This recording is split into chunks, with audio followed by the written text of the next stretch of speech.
যিনি বাংলাদেশের শিশু থেকে শুরু করে কিশোর, যুবক, বৃদ্ধ সবার কাছে এক প্রিয় ব্যক্তিত্বে পরিণত হয়েছেন।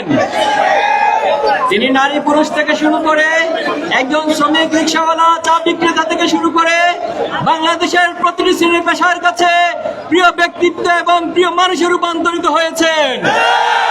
আমরা আগামী দিনে এমন রাষ্ট্রনায়ক চাই যিনি মসজিদের ইমামতি যেমন করতে পারেন, মসজিদের মিম্বরে দাঁড়িয়ে যেভাবে নেতৃত্ব দিতে পারেন, সংসদের প্রধান মন্ত্রী হয়ে সেখানেও নেতৃত্ব দিতে পারবেন, এমন নেতৃত্ব আগামী দিনে আমরা চাই। কোন পরিবারতান্ত্রিকতা, কোন মাতৃতান্ত্রিকতার যে ধারাবাহিক নেতৃত্ব, এই নেতৃত্ব আমরা আর চাই না।